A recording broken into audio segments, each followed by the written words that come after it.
Name is Rajit Kumar Mishra और आज करने वाले हैं 9th का चैप्टर 11 वर्क एंड एनर्जी। उसमें मैंने वर्क पार्ट ऑलरेडी कवर कर लिया है, तो आप उस चैनल पे जाके देखिए उस वीडियो पे। अभी एनर्जी का पार्ट कवर करने जा रहा हूँ मैं। Now there are many forms of energy. Energy के बहुत सारे फॉर्म्स होते हैं, जैसे nuclear energy, hydro power energy जो वाटर से हम लोग प्रोड्यूस करते हैं। नाउ थर्मल एनर्जी जो हीट के द्वारा प्रोड्यूस होता है। मैकेनिकल एनर्जी जो हम लोग अपने फोर्स को यूज करके बेसिकली प्रोड्यूस करते हैं। Now sound energy, light energy, इस तरह ये सब सारे टाइप्स हैं एनर्जी के। नाउ हमें करना है मैकेनिकल एनर्जी, और मैकेनिकल एनर्जी में भी हमें करना है कौन सा टाइप, मैकेनिकल एनर्जी के टाइप्स को। ओके, सो अभी शुरू करते हैं। Let me erase this.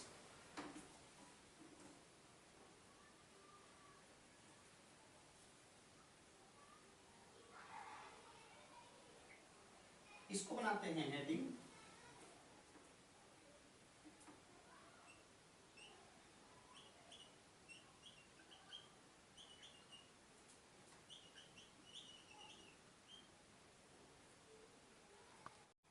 अभी मैकेनिकल एनर्जी को देख रहे हैं। सो मैकेनिकल एनर्जी है क्या? Mechanical energy is the energy possessed by our body due to its state of motion. So state of motion के कारण जो एनर्जी पोजेस्ड करता है उस एनर्जी को कहते हैं मैकेनिकल एनर्जी। मैकेनिकल एनर्जी जब हम किसी ऑब्जेक्ट को अगर नीचे से ऊपर उठाते हैं तो उसमें हम मैकेनिकल एनर्जी कर रहे हैं। अगर साइकिल को हम एक जगह से दूसरे जगह चलाते हैं उसमें हम मैकेनिकल एनर्जी कर रहे हैं। बेसिकली ऑलमोस्ट जैसे हम गेट को ओपन करते हैं, क्लोज करते हैं, उसमें हम लोग मैकेनिकल एनर्जी का यूज कर रहे हैं।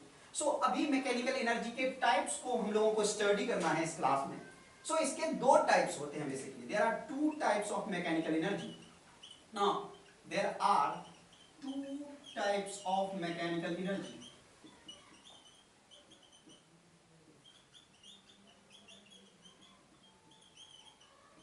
First one is kinetic energy.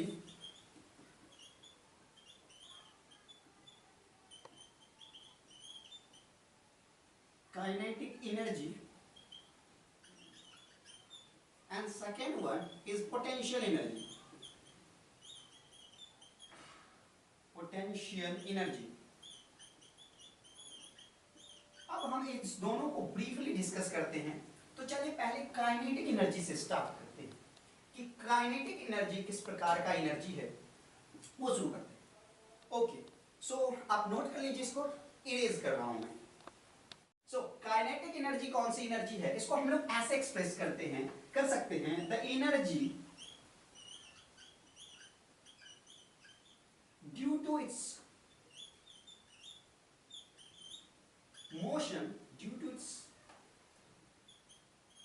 Motion, so इसमें जो एनर्जी रहती है वो एनर्जी रहती है उसके मोशन के वजह से। अगर कोई ऑब्जेक्ट एक जगह से दूसरे जगह पे मोशन कर सकता है उसी होराइजन में, तो हम क्या कहेंगे उसमें काइनेटिक एनर्जी। ना अगर मान लो कि आप अपने साइकिल को एक जगह से दूसरे जगह पे मूव करते हो या कुछ भी रोल कर रहा है, ना हम क्या कहेंगे काइनेटिक एनर्जी है। तो काइनेटिक एनर्जी हमेशा मोशन से एसोसिएटेड होता है, और काइनेटिक एनर्जी को शॉर्ट में के ही आप लिख सकते हैं। अब इसके फॉर्मूला को डिराइव करने की कोशिश करेंगे। अगर आप डायरेक्ट काइनेटिक एनर्जी का फॉर्मूला लिखना चाहें तो आप लिख सकते हैं ke is equal to half mv²। लेकिन हम इसको डेलिबरेटली करेंगे और समझेंगे कि हर एक केस में हम लोग इस फॉर्मूला को कैसे यूज करें। सो उसके लिए आपको एक जनरल फॉर्मूला ड्राइव करने की जरूरत है। सो हम अभी डेरिवेशन स्टार्ट करते हैं। नाउ इसके लिए let's start derivation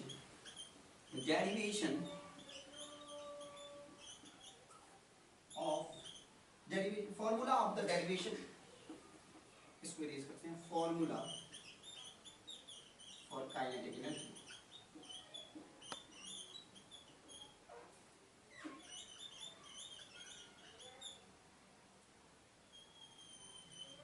okay, so इसके लिए सबसे पहले आपको एक सिंपल सा केस लेना है। जो मैंने आपको वर्क में 4 कंडीशन बताया था कि एक एंगल पर अगर कोई फोर्स दिया हो तो उस कंडीशन में हम कैसे डील करेंगे। उसमें सबसे सिंपल केस था work is equals to work is equals to F S cos theta. So W is equal to F S, और इस कंडीशन में मैंने बात करा था कि कॉस क्या होगा, कॉस एंगल जो आप लेंगे वो 0 डिग्री होगा। मतलब ये सिंप्लिसिटी के लिए ले रहे हैं कि ऐसे कंडीशन को मैं अज्यूम कर रहा हूं जब मैं किसी ऑब्जेक्ट को बिल्कुल उसी के डायरेक्शन में, जिस डायरेक्शन में मुझे डिस्प्लेसमेंट चाहिए उसी डायरेक्शन में मैं फोर्स एक्सर्ट कर रहा हूं।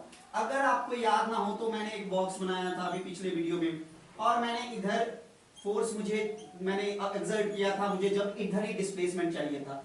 इस कंडीशन के बारे में मैं बात कर रहा हूं आपसे ना। इसमें आपको सिर्फ work is equal to F multiply S करना है। अभी आपको सबसे पहले s फाइंड करना है, तो इस s को फाइंड करने के लिए हमें एक फॉर्मूला यूज करना पड़ेगा ना। वो फॉर्मूला के लिए मुझे ऊपर इरेज करना होगा। So please note down this now. So in this case we need to find this s। Now आपने काइनेमेटिकल इक्वेशन के बारे में देखा होगा, that three famous equation of motion. Now उस इक्वेशन में मैंने बताया था कि v square minus u square is equals to 2as। That's right, वही तीन इक्वेशन की बात कर रहे हैं जब मैंने आपको बताया था that is called kinematical equation, v equal to u plus at। और ये सारी इक्वेशंस तो आप आई थिंक समझ गए होंगे, ठीक है। सो इस इक्वेशन से आप s कैलकुलेट करो, क्योंकि जब आप काइनेटिक एनर्जी को कैलकुलेट कर रहे हो फिर आपको ये s कैलकुलेट करना पड़ेगा। नाउ सो s कैलकुलेट करते हैं, तो जब आप s को इस साइड रखना चाहते हो, 2a को ट्रांसफर करना चाहते हो, शिफ्ट करना चाहते हो इस साइड, तो इधर ये क्या है, मल्टीप्लाई में है, तो इस साइड ओके क्या आ जाएगा, ये डिवाइड में आएगा। Now of course you know this, but for few students I need to tell you. Now ये v square minus u square upon 2a which is equals to s होगा। That's right, बस इतना काम करना था, हमारा काम हो गया। नाउ इसकी वैल्यू को आप पुट करेंगे इस इक्वेशन में, इसको इक्वेशन 1 मान लेते हैं। Okay, so put this value. For this what we can do, erase first, yes, now then put the value, putting the value of s in equation first। जब हमने s की वैल्यू इस equation first में दी तो क्या होगा, w is equals to f multiply s। ये आपको पहले लिख लेना है, नोट डाउन कर लेना है। अब यहाँ पे वैल्यू पुट करना है। सो f मल्टीप्लाई s की value v square minus u square upon 2। ना आपने इस फोर्स की भी, इस फोर्स का फॉर्मूला आपने लर्न करा होगा, और एग्जैक्टली फोर्स का फॉर्मूला होता है मास इनटू एक्सेलरेशन। इस फॉर्म में लर्न करा हो, यहाँ पे m मास है और a acceleration. Now which is equals to v square minus which is into v square minus u square upon 2a। यहाँ से a और a कैंसिल हो गया। नाउ फॉर्मूला क्या आएगा, फॉर्मूला आएगा w is equals to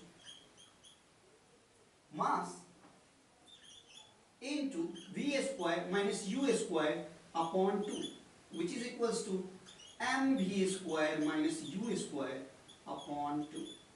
now ये क्या है, आपका वर्क, और ये किस कंडीशन में बात की जा रही है, जब वो जो वर्क है उसमें सिर्फ काइनेटिक एनर्जी है, वो जो वर्क हमने किया है वो काइनेटिक एनर्जी के इक्वल है, ठीक है। तो जिसमें इसमें जितना भी मैंने वर्क जो किया है वो काइनेटिक एनर्जी के इक्वल है, अभी हम लोग ये मान रहे हैं ना। इस कंडीशन में हम क्या करेंगे, work is equals to kinetic energy which is equals to half m v minus u square, but ये क्या होना चाहिए, ब्रैकेट में होना चाहिए ना। मैं इसको यहां तक आप नोट कर लो, इसको मैं इरेज करने जा रहा हूं ताकि हम लोग आगे के कैलकुलेशंस को कर पाए। Okay, so I am going to erase this all. Please note down it. It is very easy.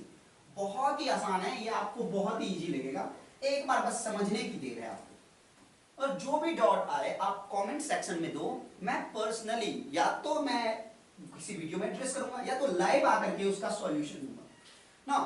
ये जो काइनेटिक एनर्जी है जो वर्क डन जो है काइनेटिक एनर्जी के जो इक्वल है, विच इज इक्वल्स टू, अगर आपने क्या करा है, एक ऑब्जेक्ट को मूव करने की कोशिश करी है, तो सबसे पहले उसकी वेलोसिटी कितनी होगी, इनिशियल वेलोसिटी कितनी होगी, always zero. That's right, initial velocity कितनी होगी, हमेशा जीरो होगी। अगर मान लीजिए मुझे इसको मूव करना है, इसकी वेलोसिटी पहले कितनी थी, जीरो थी। बेंच को मूव करना है, जीरो थी। डेस्क को मूव करना है, जीरो थी। सो इसकी वेलोसिटी पहले हम क्या करेंगे, जीरो कर लेंगे। सो इनिशियल वेलोसिटी अगर हम जीरो करें तो हमारे पास क्या फॉर्मूला आएगा, now half M V square, और इनिशियल वेलोसिटी जो कि u है उसको हम जीरो करते हैं तो हमारे पास फॉर्मूला आएगा। इस wk को काइनेटिक एनर्जी से रिप्रेजेंट किया जा रहा है तो इसको ke ही डायरेक्ट करते हैं। Now which is equals to half M V square, क्योंकि अगेन आप इसको इससे मल्टीप्लाई करोगे तो एम वी स्क्वायर आएगा, बट हाफ एम को जब जीरो से मल्टीप्लाई करोगे तो जीरो आएगा, जिसका कोई मतलब नहीं है। So half M V square आपके पास ये फॉर्मूला आ गया। ओके, सो ये बहुत ही इंपॉर्टेंट फॉर्मूला है, इस फॉर्मूला को आपको लर्न करने की जरूरत है। एक चीज जो आपको चाहिए वो मैं बताता हूं। अभी यहां पे वर्क एनर्जी थ्योरम ना, ये वर्क एनर्जी थ्योरम आपको पता होना चाहिए। ये वर्क एनर्जी थ्योरम क्या कहता है कि जितनी इस ऑब्जेक्ट में एनर्जी है, काइनेटिक एनर्जी या पोटेंशियल एनर्जी या kinetic energy and potential energy, जितनी इसमें एनर्जी है वो एनर्जी इसमें इस पे वर्क करके दिया गया है। ओके, सो अगर मान लो कि मैं कहता हूं कि अभी work is equals to kinetic energy, इसका मतलब क्या है कि मैंने सिर्फ और सिर्फ इसमें एनर्जी दिया है, काइनेटिक एनर्जी दिया है। सो दैट्स व्हाई मैंने यहां पे W is equals to W की लिया, क्योंकि यहां पे जो मैंने वर्क किया है वो इसके काइनेटिक एनर्जी के फॉर्म में स्टोर हो रखा है। सो इसलिए मैंने यहां पे W वर्क डन कितना लिया है, WK के इक्वल, क्योंकि मैंने इसमें पोटेंशियल एनर्जी नहीं दिया है और सिर्फ ऐसा वर्क मैंने करा है कि इसमें सिर्फ काइनेटिक एनर्जी आएगी। Okay, so kinetic work energy theorem क्या कहता है कि किसी भी ऑब्जेक्ट में जो एनर्जी होगी उस पे किया गया वर्क के इक्वल होगा। दैट्स राइट, इसको हम लोग करेंगे किसी और क्लास में डिस्कस, बट अभी आपको याद रखना है कि वर्क डन जो है उतना है जितना काइनेटिक एनर्जी हम लोग यहां पे दे रहे हैं। दैट्स इट, ये फॉर्मूला बहुत इंपॉर्टेंट है, रिमेंबर करें please. Okay, thank you so much.